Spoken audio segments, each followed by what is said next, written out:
বাড়ির কেউ আসুন গো, দয়া করে একটু বাইরে ভাই, একটু বাইরে না, একটু দয়া করো। আপনি? আমি একটু সাহায্য চাইতাম আসলাম আর কি। বুঝতে পারছি আপনি বিয়ের আসর থেকে পাল্লা আসছেন, তাই না? আপনার মনে হয় বর পছন্দ হয়নি, এই জন্য বরকে দেখে আপনি পাল্লা আসছেন আমার কাছে সাহায্য চাইতে। আল্লাহর রাস্তে আমরা করে ভিক্ষা দেই, আমি ভিক্ষা চাইতাম আইছি, আমি হইছি গিয়ে ভিক্ষুক, আমি ফকিন্নি। আপনি ভিক্ষুক? তাইলে এই কস্টিউমে কেন, মানে এই পোশাকে কেন? কে রে, যারা ভিক্ষা করে আর একটু বালা কাপড় পরতারে না, সারা জীবনে কি সিরা মিরা ময়লা পুরান কাপড় পরতো? আপনার কথা রাইট, কিন্তু আপনি কি ভিক্ষুকের আইন জানেন? আপনি আইন লঙ্ঘন করতেছেন না তো আবার? হ্যাঁ, কি কাকু? বোঝায় বলতেছি, 1962 সালে নেপালে ভিক্ষাবৃত্তি নিষিদ্ধের উপর আইন করা হয়েছে। 16 বছরের। রাখুন ফালে আপনার নেফল, আমরা কি নেফল আছি? আমরা তো আছি আমরা দেশও বাংলাদেশও। ওকে, কাম টু দ্য পয়েন্ট। বাংলাদেশে আসেন। পুলিশি আইন 2009 84 ধারায় বলা হয়েছে যে জনসাধারণের ব্যবহৃত স্থানে ভিক্ষাবৃত্তি নিষিদ্ধ। যদি এটা কেউ করে তাহলে গ্রেফতার করতে পারে। কি কাকু, আপনি কেডা? আমি অ্যাডভোকেট ফারহানা। তা আপনি বাড়িতে কে রে? আপনি তো থাকবেন কুটো। হ্যাঁ, আমি তো কোর্টেই জব করি। আমি বেসিক্যালি ঢাকায় থাকি, মাতৃত্বকালীন ছুটিতে শ্বশুরবাড়িতে আসছি আর কি। তাছাড়া আপনি আমাকে দেখতেন না। সমস্যা নেই, আপনাকে বোঝানোর জন্য উকিল আব্দুল সাত্তার আছে। আপনি কেডা? ওই যে উকিল আব্দুল সাত্তার। নিশ্চয়ই অ্যাডভোকেট ফারহানা আপনাকে আইনের মার পেছে ফেলে কুপুকাত করে ফেলেছে। আপনার কথা তো অক্ষরে সঠিক। এই যে অ্যাডভোকেট ফারহানা, আপনি যে ওনাকে বাংলাদেশের পুলিশি আইন 2009 ধারা নম্বর 84 বলেছেন যে সর্বসাধারণের ব্যবহৃত স্থানে কেউ যদি ভিক্ষাবৃত্তি করে তাকে গ্রেফতার করা যেতে পারে। Right, you are right. কিন্তু শেষেরটুকু তো আপনি বললেন না। গ্রেফতার করা যেতে পারে, কিন্তু তাকে জেলে যাওয়ার শাস্তি দিতে পারবে না। আপনার সবকিছু রাইট অ্যাডভোকেট ফারহানা, কিন্তু কিছু কিছু সময় মানবিক বিষয়টাকেও প্রাধান্য দিতে হয়। এমনও তো হতে পারে তাকে দেখতে একদম পুরোপুরি সুস্থ, কিন্তু ভিতরে সে সুস্থ না, অসুস্থ। এমনও তো হতে পারে তার একটা কিডনি নাই। বাজান গো, আমার তো 2টা কিডনি নাই গে। আন্টি, 2টা কিডনি না তাহলে কেউ বাঁচে না। ও, তাইলে মনে হয় একটার একটুখানি আছে। ওরে বাবা রে বাবা, তোমার কথা তো একদম সঠিক। আর আমি যতক্ষণ বললাম, ও মায়া গো মায়া, তোমার কথা তো একদম রাইট। আচ্ছা, আমি একটা জিনিস খালি বুঝতেছি না। আপনি করতেছেন আপনি উহিল, হেলা করেছে এইলা অ্যাডভোকেট, তাহলে অ্যাডভোকেট আর উহিল কি এক না? একদম এক, একদম 20-20, 19-20ও নাই। কিন্তু কই জানি একটুখানি অ্যাডভোকেট টাগানো আছে। হ্যাঁ, সেটা ঠিক।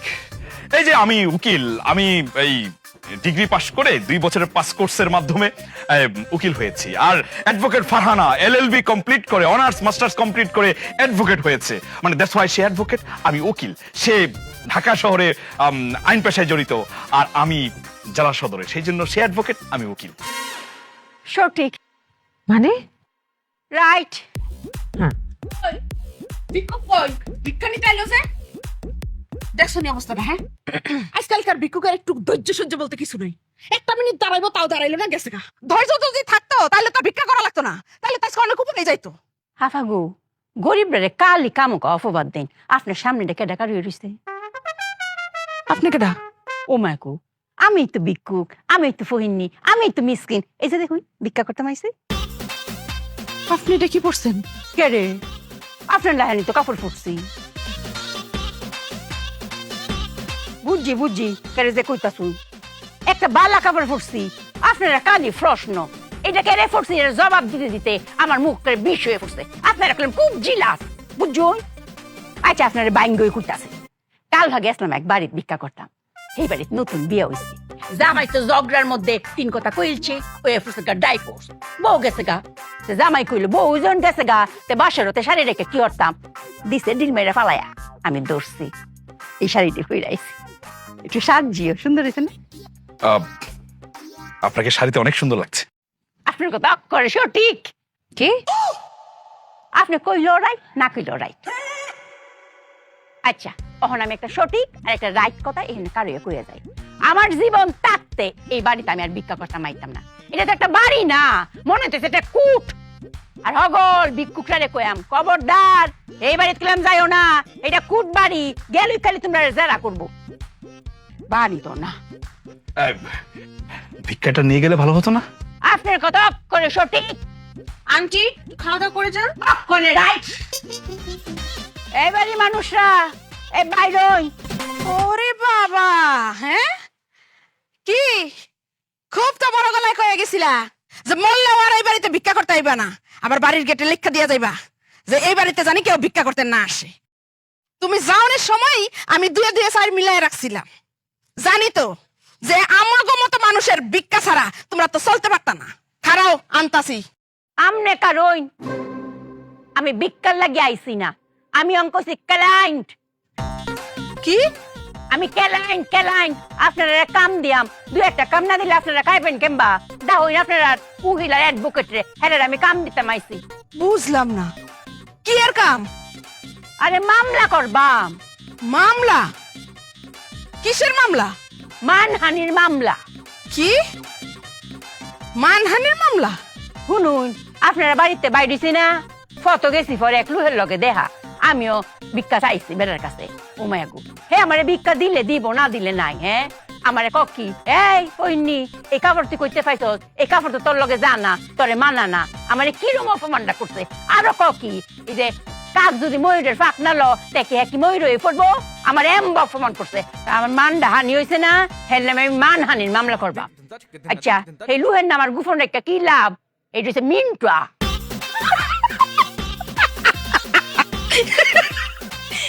কি কইলা তুমি? উনি মিন্টুয়ার নামে মামলা করব? এই তোমার কি মান হইছে যে তুমি মানহানির মামলা করবা? আর তাছাড়া উনি খারাপ কি কইছে? উনি তো যেটা কইছে ঠিক কথাই কইছে। অঙ্ক ফিল্ম দুইটা হইব। কি দুইটা হইব? দুইটা মামলা হইব। দুইটা মামলা হইব মানে? একটা হইব বজ্জাত মিন্টুর নামে আর একটা হইব আপনার নামে। আপনি ওকে আমার মানহানি করতেছুন, আমার শুধু করে দেখতেছুন, এটা হইতো না। এই তুমি কি আমার লগে ফাইজলামি করতেছো? হ্যাঁ তুমি করতেছো হ্যাঁ ভিক্ষা, আর তুমি এখন আমার নামে মানহানির মামলা করবা না? আম্মা উনি সঠিক। আপনি সঠিক। মামুনি আন্টির কথা রাইট। আপনিও রাইট। আম্মা বাংলাদেশের যে কোনো নাগরিক হোক সে ধনী হোক সে গরিব মানহানির মামলা করতে পারবে যদি মানহানি ঘটে, এবং দণ্ডবিধির 500 ধারা মোতাবেক যদি কোনো ব্যক্তি অন্য কোনো ব্যক্তির মানহানি ঘটায় এবং সেটা যদি আদালত দ্বারা প্রমাণিত হয়, তাহলে ওই দোষী ব্যক্তির 2 বছরের দণ্ড অথবা অর্থদণ্ড অথবা উভয় দণ্ডে দণ্ডিত হতে পারে। রাইট? রাইট। আপনি তো আরেকটা বিষয় জানেন না, জানলে আপনি অবাক হয়ে যাবেন। মৃত ব্যক্তি যদি মানহানি হয়, মৃত ব্যক্তির ওই মানহানির উপরেও কিন্তু মামলা করা যায়। ওমা, এটা আবার কেমন কথা? মরা মানুষে আবার কেমনে মামলা করব? আচ্ছা আমি আপনাকে বুঝিয়ে বলছি। ধরেন কোন একজন ব্যক্তি 5 বছর আগে মারা গেছে, আর 5 বছর পরে মানে এখন যদি কোনো ব্যক্তি ওই মৃত ব্যক্তির নামে কোনো কথা বলে থাকে, সেই কথাটা ওই মৃত ব্যক্তির জন্য মানহানি হয়েছে, হ্যাঁ, সেই মৃত ব্যক্তির যারা উত্তরাধিকারী আছেন মানে বংশধররা যারা আছেন, তারা যদি চায় ওই মানহানির উপরে মামলা করতে পারবেন, এবং সেটা ফৌজদারি কার্যবিধির 198 ধারায় উল্লেখ করা আছে। রাইট? হ্যাঁ সঠিক। হ্যাঁ। ও মায়া গো, আপনি এটা কি কথা শুনাইলেন? আপনি পুরো রাইট কথা শুনাইছেন। আপনার সকল কথাই রাইট রাইট। আপনার কথা শুনে আমার কলজা ডকর ফাইটতে যাইতেছে গো। ওর মামলা হইব 3টা। হ্যাঁ 3টা মানে?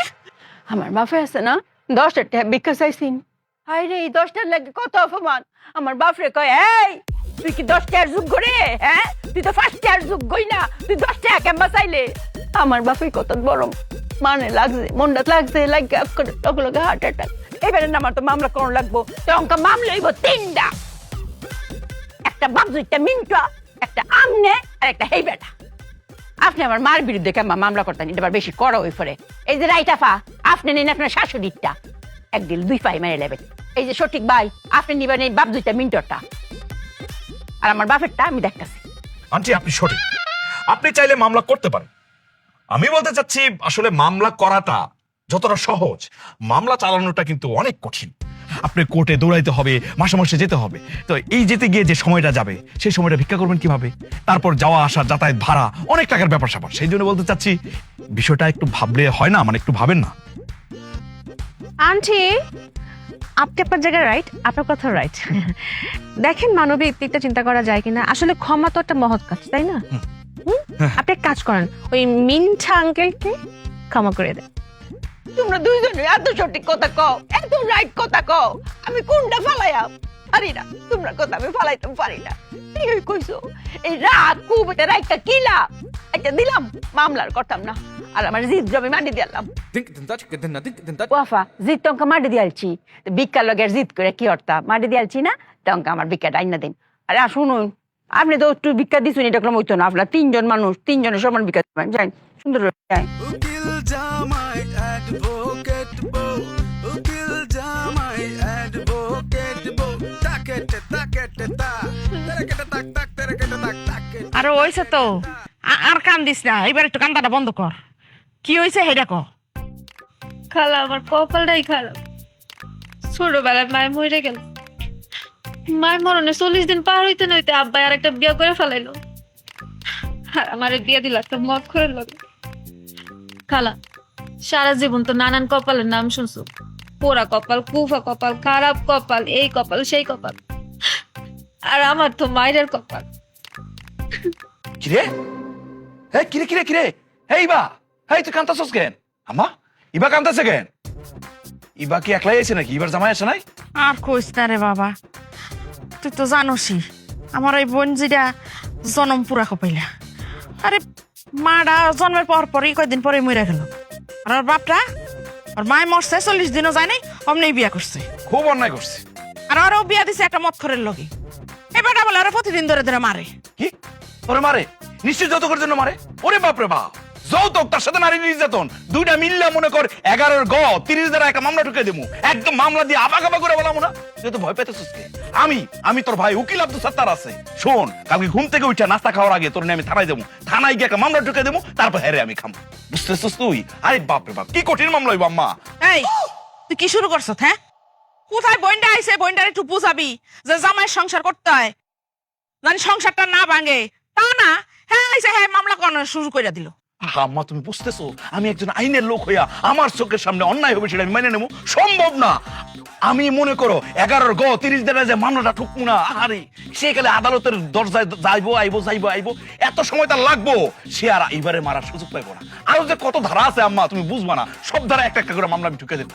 আরে বাবা রে, সবসময় শাস্তি দেওয়ার কথা চিন্তা করলে হয় না, মাঝে মাঝে একটু মিলাইও দিতে। আম্মা আমি তো মিলাইয়ের বিপক্ষে না, আমি তো মিলাই দিতে চাই, কিন্তু সেটা হইব আইনের মাধ্যমে। আইন কিন্তু সর্বশেষ অবস্থায় মিলাই দেয়।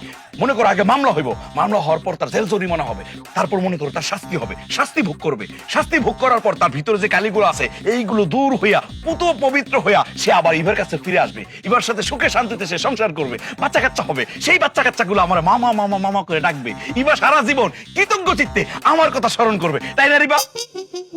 এবা এই বে আমা, এটা কি হলো?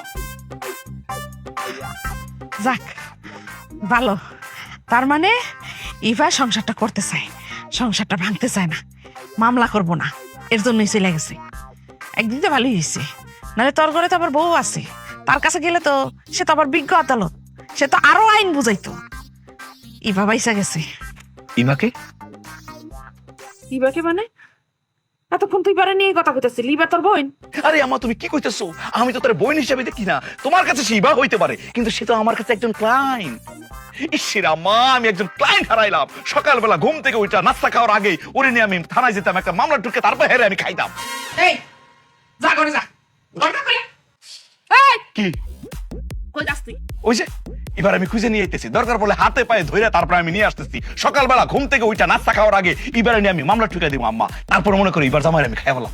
আগে ঘরে যায় ভাত খা, তারপরে ইবার জামাইরে খাইস। যা। মা, একটা মামলা আমার জীবন থেকে গেল গা মা, বুঝতেছো? এমনি তোমার বউ আগায় রয়েছে আমার কাছে, সে অ্যাডভোকেট, আমি উকিল।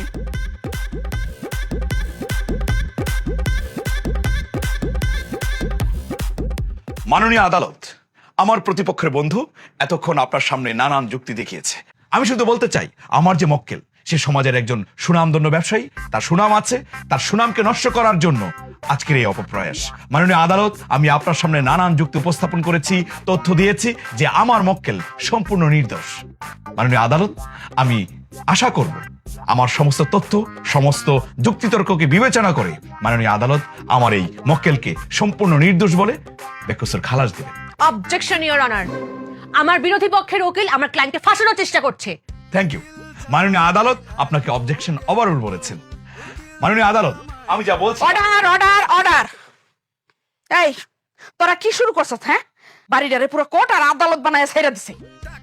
এই পৃথিবীর কোন জায়গায় দেখছ যেমন হয়? আচ্ছা, কোন ডাক্তারের জীবনে দেখছ বাড়িতে এসে অপারেশন করতে? হ্যাঁ, আর কোন কষাইরে দেখছ যে বাড়িতে এসে সে মাংস কুপাইতাছে? তোরা কি শুরু করছ এগুলা? মামুনি, যা জানেন না তা নিয়ে কথা বলেন না। হ্যাঁ, এটা প্র্যাকটিস চলতেছে। আর আপনি জানেন না এটা প্র্যাকটিস মেক্স ম্যান পারফেক্ট।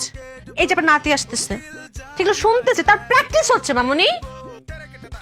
আবার তুমি বুঝতেছো না, আমার অনাগত সন্তান, তাকে তো আমাদের মতোই বানাতে চাইবো। আমি তো চাচ্ছি আমার সন্তান উকিল হোক। আমার সন্তান না, নো, আমাদের সন্তান। আচ্ছা যাই হোক, আমি উকিল বানাতে চাই।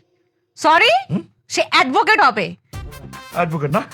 তার মানে বাড়িতে আরো একটা উকিল আইতাছে। এমনি দুই উকিলের জ্বালায় বাঁচি না, তার মধ্যে আবার আরো একটা। না, অ্যাডভোকেট। এই সমস্যার সমাধান পৃথিবীর কেউ দিতে পারবো না। এ আল্লাহ, একমাত্র তুমি ছাড়া।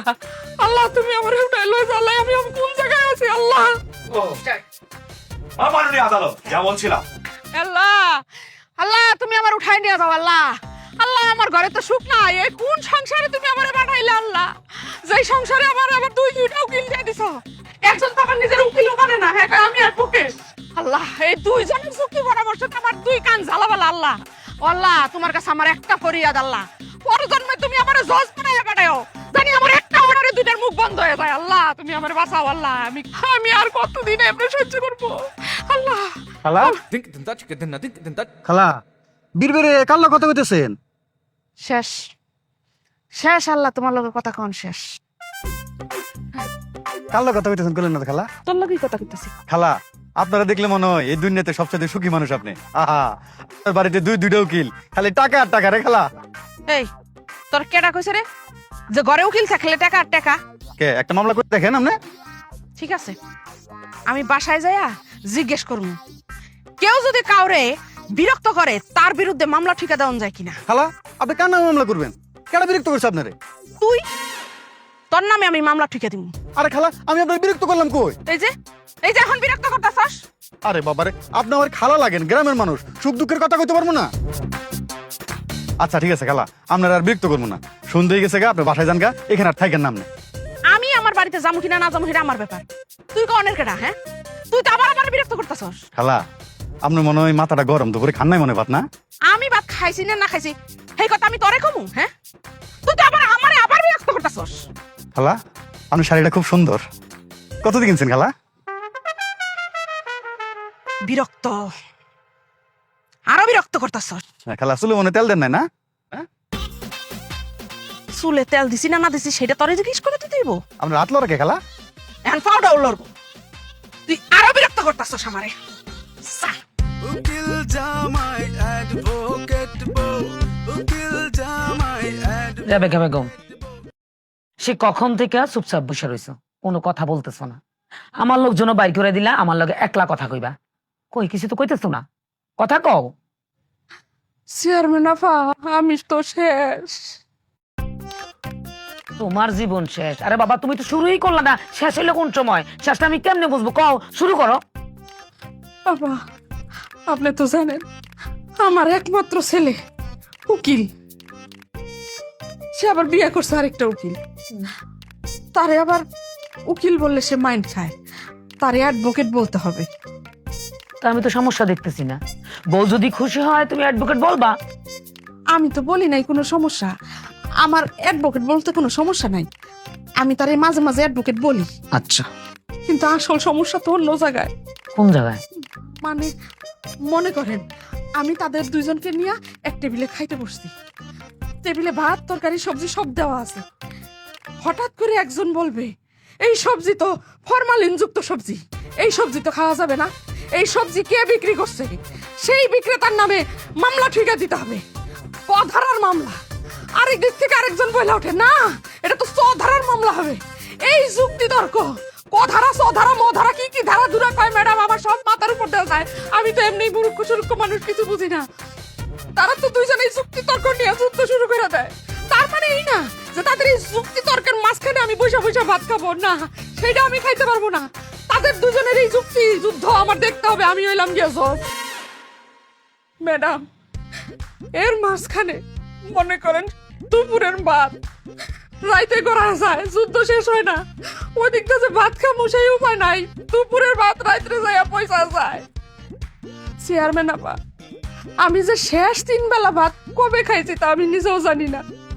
বুঝতে পারছি, আসলে তোমার ব্যাপারটা খুবই দুঃখজনক, কিন্তু আমি কি করতে পারি? তুমি আমারই শুনাইতেছো কেন? চেয়ারম্যান আপা, আপনি যে করেই হোক আমার ছেলে আর ছেলের বর একটু বুঝায় কোন, আমারে জানি সংসারে একটু শান্তি দেয়। হ্যাঁ, তুমি এসব কি বলছো? আমি বুঝাবো? আমি বুঝাই বিপদে পড়বো? আরে সেদিন তো রাস্তার মধ্যে আমার ধরছিল, আমারে কইতাছে আপনি তো জমি বন্টন করে দিলেন, কোন আইনের পর্যায়ে পড়ছে, কোন আইনে দিছেন? আরে বাবারে, আমি কি এত বুঝি? কোর্ট কাছারি বুঝি? আমি এলাম 8 পাস, জনগণ ভালোবাসা পছন্দ কইরা আমার ভোট দিয়া চেয়ারম্যান বানাইছে, আমি চেয়ারে বসছি, তাই বলে আমি কি কাজ মানে আইন আদালত বুঝি, কোর্ট কাছারি বুঝি, জমির হিসাব বুঝি? তারপরও চেয়ারম্যান আপা, আপনি হয়েছেন কি আমগো গ্রামের মাথা, আপনি বুঝায় কইলেই বুঝবো। আপনি একটু বুঝায় কোন। তুমি এটা কি করতেছো? আমি তোমার বলার বরে বুঝামো? আমি নিজে বিপদে পড়বো?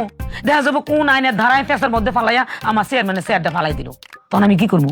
বাবারে, আমি তোমার কাছে মাফ চাই, আমার তুমি মাফ করে দাও।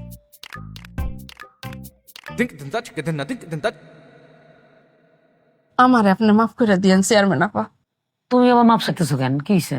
না মানে আমি আপনার অনুমতি ছাড়া একটা কাজ করে ফেলাইছি। কি কাজ করছো? আমি ওই আমার ছেলে আর ছেলের বউরে বইলা ফেলাইছি যে চেয়ারম্যান আপা 1 বার 2 বার 3 বার না আমার 4 বার অনুরোধ করে কইছে তোদেরকে আজকে রাত্রে চেয়ারম্যান আপার সাথে খাইতে হবে। এখন আজকে তো তারা দুইজন আপনার বাসায় খাইতে আসবে। করছো কি তুমি? তুমি তো আমার বিপদে ফালাই দিবা। আমি খাইতে যাই কি ধারার বিপদে পড়বো? দেখা যাবো আমার খাওয়াই হইব না, আমিও শেষ হয়ে যাবো। চেয়ারম্যান আপা, আমি দেখছি তারা আপনার জন্য গিফটও কিনছে, তারা যে কোনো সময় মনে হয় চইলাও আসবে। আমি এখন ওরা কারা? ওরা তো মনে হয় চলে আসছে। আমি তাহলে চলে যাই। ভুল করেও ক্লায়েন্ট যেন না ভাগে, মামলা করছে কি? you have to know কি করবে হাও। দেখো উকিল জামা চেয়ারম্যান আনছি, আমরা শুনেছি বিশেষ করে গ্রামে বিয়েতে খাবার আগে হচ্ছে মেহমানদের মিষ্টি খেতে দেওয়া হয়। হ্যাঁ, মিষ্টি খেলে কি হয়, এই যে খালি পেটে মিষ্টি খেলে গ্যাস হয়, তখন ওই যে মেহমানরা খাবার খেতে পারে, একটু চালাকি করে আর কি। আপনি নিশ্চয়ই এই কারণে করেন, আমরা জানি। হ্যাঁ, সেই জন্য আমরা খাবো না। আন্টি, আসলে আপনি এতবার রিকোয়েস্ট করেছেন, আম্মা বলছে আপনি কি 4 বার রিকোয়েস্ট করছেন আমাদেরকে আসার জন্য, দাওয়াত খাওয়ার জন্য। সেই জন্য ভাবলাম আপনার রিকোয়েস্ট আসলে ফেলতে পারি না, তা না হলে আমার ওয়াইফের যে অবস্থা, এই অবস্থায় তো তাকে নিয়ে আসতে পারি না, এটা উচিত না। এখন দাওয়াত খেয়ে আবার রাতে রাতে ফিরতে হবে, সেই জন্য বলছি কি আন্টি চলেন আমরা খাবার দাবারটা শুরু করি। গ্যাস নাই। চেয়ারম্যান আনছি, এই গ্যাস নিয়ে না একটা আইন আছে জানেন? এই গ্যাসকে কিছু অসাধু ব্যবসায়ী সরকারের নির্ধারিত মূল্যের চেয়ে অধিক লাভে মানে লাভ করার জন্য অধিক দামে বিক্রি করে, এটার কিন্তু একটা শাস্তি আছে। শাস্তিটা হচ্ছে 1 লক্ষ টাকা জরিমানা, অনাদায়ে 1 বছরের জেল, আবার কখনো দুটো একসাথেও হতে পারে। এমনকি একই ব্যক্তি যদি বারবার এই অন্যায়টা করতে থাকে তার শাস্তি কিন্তু বাড়তেই থাকে। এই যে দেখেন, অনেক সময় নিয়ে নিচ্ছি, অনেক কথা বলছি, সেই জন্য বলছি কি চলুন খাওয়া দাওয়াটা শুরু করি। হ্যাঁ, বাবারে, আমি না বললাম রান্না করি নাই, গ্যাস নাই। আরে আন্টি, গ্যাস নাই ঠিক আছে, খেতে সমস্যা কি? আমরা তো আর গ্যাস খাবো না। হ্যাঁ, আমরা খাওয়া দাওয়াটা স্টার্ট করি আন্টি। বললাম না গ্যাস নাই। আন্টি, আপনি বারবার গ্যাসের কথা কেন বলছেন? আমরা তো খাবার খাবো, গ্যাস তো আর খাবো না, সঠিক? বাবারে, আমি তো রান্নাই করতে পারি নাই, গ্যাস নাই। চেয়ারম্যান আন্টি, আপনি জানেন না এই যে মাটির চুলা লাকড়িতে রান্না করা রান্না অনেক মজা, তাই না? হ্যাঁ তাই তো, এই যে দেখো আমি না টেনশনে ভুলেই গেছি, লাকড়ি দিয়ে তো রান্না করা যায়। লাকড়ি? হ্যাঁ, লাকড়িটা আসে কোত্থেকে? গাছ থেকে। এই যে গাছ, এই গাছেরও কিন্তু আইন আছে, নিয়ম আছে, ধারা আছে। আপনি চাইলেই যন্ত্রচত্র যখন তখন গাছ কাটতে পারবেন না, কারণ ধারা হচ্ছে, নিয়ম হচ্ছে, আইন হচ্ছে দেশের 25% বনাঞ্চল রাখতে হবে। তবে হ্যাঁ, গাছ আপনি কাটতে পারবেন অনুমতি সাপেক্ষে। একটা গাছ কাটলে 3টা রোপণ করতে হবে। আর না হলে আপনার 3 মাসের যে অনাদায়ে 50,000 টাকা জরিমানা। সঠিক? রাইট। বাবারে এই যে আইন, এই যে ধারা, এই ধারার ভয়ে আমি এত মিশা কথা কইছি যে রান্না নাই, এই জন্য মিষ্টি খাইতে দিচ্ছি। মিষ্টি খাইতে কও যদি তোমরা এত প্রশ্ন করো, এত প্রশ্ন করো, বাবারে আমার তো মাথা উলাই গেছে। আমার তো পড়াশোনা বেশি না, আমি তো আইন ধারা এসব নিয়ম কানুন বুঝি না। আমি 8 পাস। যাই হোক, মিশা কথা কইছি, আসলে সত্যি সত্যি আমার রান্না আছে, অল্প কিছু আছে, তোমরা খাইবা। প্রশ্নই যেহেতু করবা, আইনের ধারাই যেহেতু আমার শুনাইবা, তাইলে আর এনে বই থেকে লাভ কি? চলো, যারা আনছে তোমরা খাইবা, চলো চলো আসো। হ্যাঁ, পরো পরো, হাতটা ঘুরাও ঘুরাও, ভালো করে ঘুরাও। হ্যাঁ, এই অ অ, এবার নিচেরটাতে দাও। হ্যাঁ, সরা আ আ আ, হ্যাঁ, সর অ, অ তারপরে নিচেরটাতে যাও। সরা আ আ আ আ। আচ্ছা কাকে বাপ কারে তুমি কাইকোবাদ কও? আমি তোমার টিচার, স্যার বলে সম্বোধন করবে আমারে, স্যার কও। আচ্ছা স্যার, এই দুইটাই তো একই সর, খালি একটার লগে একটা লাড়ি। আচ্ছা বাকি অক্ষরগুলোও কি এই সর হয়? খালি একটার লগে লাডি দা বডি খুন্তি লাগাই দিলে হয়ে যাবো? আরে বাবারে, ওই পর অক্ষর তোমার চাপ নেওয়ার দরকার না। আপাতত তোমার যে দুইটা দিছি, এই দুইটা তুমি মুখস্থ করো। পড়ো পড়ো, লেখো। সর অ অ। কিরে কাইকো, সর এই তুই রাতের বেলা এই জায়গায় কি করতেছো? আরে তুমি কারে কি কইতেছো ভাই? আমি কাইকো না তো, আমি এখন তোমার মার স্যার। খুব ভালো পড়াশোনা করতেছে, আমার দৃঢ় বিশ্বাস আমার স্টুডেন্ট একদিন ভালো জায়গায় যাইবো। তুই এখন ভালো জায়গায় যা, যা বাড়িতে গিয়ে বিছনায় ঘুমাই থাক, যা। পড়ো। ও আ। আচ্ছা মামুনি, আপনি পড়ালেখা করতে চান, ভালো কথা তো, এটা তো আমরা ছিলাম তাই না? তা আমাদের বললে পারতেন, আমরা শিখে দিতাম, আমরা খুশি হইতাম না এটা বললে? না, আমি যা করে টপকায় উপর উঠা যেতে চাইতাছি তা করে আমি সার করতে পারবো না। মানে কি? মানে কি, আমি তো কিছু বুঝতেছি না। হ্যাঁ, না বুঝানোর কি হইলো হেনে? তোরা যেমন উকিল, দুইজন সারাদিন ঘরের মধ্যে প্র্যাকটিস করস। মামুনি অ্যাডভোকেট। হ্যাঁ, একজন যেমন উকিল, একজন অ্যাডভোকেট, দুইজনে সারাদিন ঘরের মধ্যে খালি প্র্যাকটিস করস। তা আমিও চিন্তা করছি, আমি পড়ালেখা শেষ করে আমিও জজ হয়ে যাম। তাইলে আমি সারাদিন অর্ডার করবো, আর তোর আমার অর্ডার মানবি। তখন আর আমার উপর থেকে কথা কইতে পারবি না। এখন যা তো, যা ঘরে যা, আমার ডিস্টার্ব করিস না পড়ালেখার মধ্যে, যা। সর আসুন।